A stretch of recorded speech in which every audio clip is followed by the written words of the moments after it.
1945, and relations between the USA and the USSR are more strained than ever before. The Cold War has begun, and the USA is afraid of one thing in particular: the spread of communism. This will lead to President Truman introducing the Truman Doctrine, which will give aid to any country that is willing to help the USA fight the spread of communism. Over the next 45 years, the USA will fight communism all over the globe as they try to restrict its spread. This is containment. After the end of the Second World War, Europe was divided. As Churchill said in his famous speech, from Stettin on the Baltic to Trieste on the Adriatic, an Iron Curtain has descended across the continent. Half of the continent was communist, half wasn't. This was the first major communist land grab, and the lines that drawn then would not be properly re-established until the early 1990s. The first test of containment came in 1948, when the Soviet Union blocked all land routes into West Berlin, the area controlled by the USA, UK and France. Truman knew he needed to respond, because he feared that if they gave up Berlin, it would only be a matter of time before the rest of Western Europe fell to communism. But he couldn't send in tanks, because that would be seen as an act of war and the fragile peace would be broken. So instead, the USA initiated a daring strategy of constant airlift supplies to West Berlin. For 11 months, they continuously flew supplies into Berlin, until at last, Stalin was forced to give in and open up the blockade. The first test of containment had been a success. The world was affected by containment. Most of the action took place in Asia. The first blow to containment in the region came in 1949, when Chairman Mao declared China the People's Republic of China. Suddenly, the USA's mainstay in Asia had become communist, and there were two communist superpowers working in conjunction with each other. Containment was apparently not working, as communism had spread out to the Soviet Union. China would go on to be a catalyst for the events which would transpire later in Asia. President Truman, how do you feel about China going Pointed, as I believed that China would not fall to communism, especially with all the dollars we've been paying Chiang Kai-shek and his nationalists. Those damn commies get everywhere. It's like people actually want to be communist. Mr. Jean Gaugien? I'm very happy that my country has become communist. I've been able to execute my landlord, and we all work very hard now. We are all far better off now that we are communist. There is nothing China can't do. The nationalists were very bad, and no one supported them anyway, except for the Americans, and their awful capitalist scum. Long live Mao. The People's Republic of China was born. In 1950, the Korean Peninsula too went to war over communism. The communist North faced off against the capitalist South. At least they would have faced off against them if the South hadn't been overrun so quickly. It was more like England in the group stages and early knockouts of the World Cup. But then, our saviour, the mighty Uncle Sam, decided to get involved. They marched into the UN and petitioned them to let them fight back. We've got to fight back. Those damn commies can't be allowed to win. We will have to invade. There's nothing else for it. I hope you'll all vote for me. Remember how much I'm paying to keep this club afloat. The unanimous decision to help the South in the convenient absence of the USSR from the UN on the day of the vote, the UN forces, largely made up of the USA's forces, invaded Korea in a place called Incheon. Much like Croatia wiped out England's dreams, the USA wiped out the communists, and by October they had pushed the North Korean army all the way up to the border with China. Communism had been contained in the... Until in late October, the USA reached the Yellow River and were confronted by 200,000 People's Volunteers, who were very angry with General MacArthur for threatening to nuke them. With their modern tanks and planes, the UN forces were pushed all the way back to the 38th parallel, where the conflict has begun. For 3 years, the battle in Korea raged on, as the USA desperately tried to defeat the forces of communism and prove that they could contain communism. However, in 1953, an armistice was signed, separating the communist North from the capitalist South, along the 38th parallel, where the two countries are still divided to this day, with the communist North ruled by the godly Rocket Man. Although communism had not been, and still hasn't been, dispelled from the region, it had been contained, and the communists had not made any more ground. Taking a break from Asia for a little bit, we head to Cuba in 1962, where the situation is really hotting up. In 1959, after a 3-year guerrilla campaign, communist leader Fidel Castro took charge of the island just 160 kilometers from Florida. The Americans, worried about where they would go on holiday now that their corrupt pleasure island had been taken away from them, and, less importantly, that there was now a communist country very close to their shores, did the natural thing and blocked all offers of friendship from Castro and just generally worked themselves up into a bit of a state. The Americans then looked for every possible way to depose the leader, culminating in 1961 with the Bay of Pigs fiasco. The USA sent 1,400 Cuban exiles back to Cuba to invade and spark a popular revolution to rid the land of communism. They failed. The Cubans actually liked Castro, which was a shock to the USA, because who could ever like a communist? And the Cuban army was well prepared for the invasion.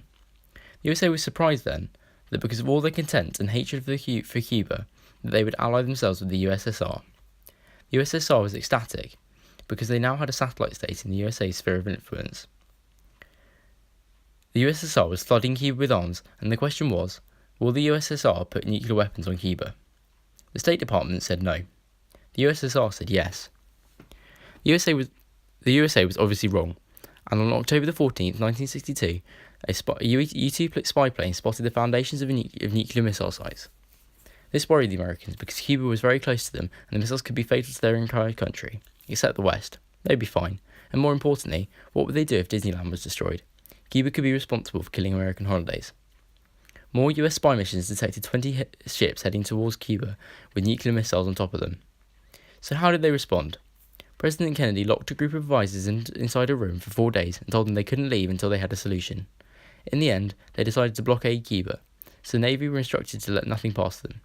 The Soviet ships kept coming until suddenly they turned around, just before they would have been inside the blockade. Over the next few days, however, the tension did not decrease, as Kennedy and Khrushchev continued to fight over the details of the removal of the missiles. In the end, Kennedy got rid of the USA's missile bases in Turkey, and they all lived happily ever after, for a short time. Here, containment didn't work. Although they prevented the end of the world, another country had just become communist, and it was the USA's fault that they had become anti-American. Furthermore, just because Cuba didn't have nuclear weapons, didn't mean that they were harmless. Moving back to Asia, we come to Vietnam in 1964. After 15 years of involvement in the conflict in Vietnam, and the setting up a non-communist government in the south, sending military advisors to help the south fight the north, and increasing monetary aid, the USA finally go to war in Vietnam after their ships are fired upon by the communist Viet Cong in the Gulf of Tonkin. The USA want to rid Vietnam of the communist leader Ho Chi Minh in the north. Doing this proves more difficult than they had previously anticipated. Although better equipped, the USA vastly underestimated the arms of the Viet Cong that had been supplied by the USSR and China. They also underestimated tactics employed by the Viet Cong, and their ability to lay traps by blending seamlessly into the background. In an effort to flush the Viet Cong out of forests, they dropped bombs and defoliants, such as Agent Orange. Vegetation. This didn't really work, and just turned even more of the population against them. In the end, everyone was against the Americans, even some of the Americans, and didn't want to help them. The Viet Cong were trying to rid the foreigners from their country for the first time since the French's first colony. US forces were far better equipped. The USA, the Viet Cong, had much better tactics. Bloody Viet Cong are everywhere nowadays. Them fortifying villages, they're bloody well. The Viet Cong often launched sneak attacks. Right, now I'm 16. The American soldiers would often also take pictures of themselves posing with dead Viet Cong soldiers. One for the wife. Viet Cong tactics were so effective that in January 1968 they were able to launch the Tet Offensive, a major attack on multiple important targets, including the American embassy in Saigon, without the Americans knowing about it. Americans back home were becoming increasingly disillusioned with the war, where so many were dying for apparently no real gain. Then, in 1969, it became apparent that the US Army had massacred a village of suspected Viet Cong soldiers. After the event, soldiers said that some people they killed could barely walk. This horrified many American citizens, and 700,000 demonstrated in Washington, D.C. But still, the war continued until 1973, when a peace treaty was finally signed nearly 20 years after America had first gone to war. In the end, communism hadn't been contained as South Vietnam became communist very quickly, and the domino effect that the Americans feared so much in Asia happened anyway, as both Cambodia and Laos went communist shortly afterwards. The USA couldn't stop communism militarily, and it left many political problems for the USA. The public no longer trusted the government, and after they had sent them to war for 20 years without any real gain. Well-known communist hotbed of Africa, there were a few proxy wars, and these mostly resulted in the containment of communism. In Israel, the USSR funded an Arab coalition to overrun the country, but, backed by the USA, Israel came up on top within 6 days. The most notable containment issue in the Middle East was in Afghanistan in 1979. After a Communist Party coup, the USA backed a resistance group called the Mujahideen, who they funded, trained, and supplied with weapons. They would go on to fight a successful guerrilla campaign similar to that in Vietnam. However, this would come back to bite the USA, as they would go on to form the Taliban, who would fight against the USA in the 2003 invasion of Iraq. Containment work. In the early days, the USA was able to contain the spread of communism, and they put up a valiant fight. But often, they shot themselves in the foot with their own actions, and in some cases, spread up the spread of communism, such as in Vietnam. Containment also resulted in loss of confidence in both the American government and in America as a country, and resulted in thousands of deaths that didn't contribute to an obvious victory or beneficial outcome. Overall, containment was mostly successful at containing the spread of communism, but the cost, both monetarily and in life, was sometimes too much.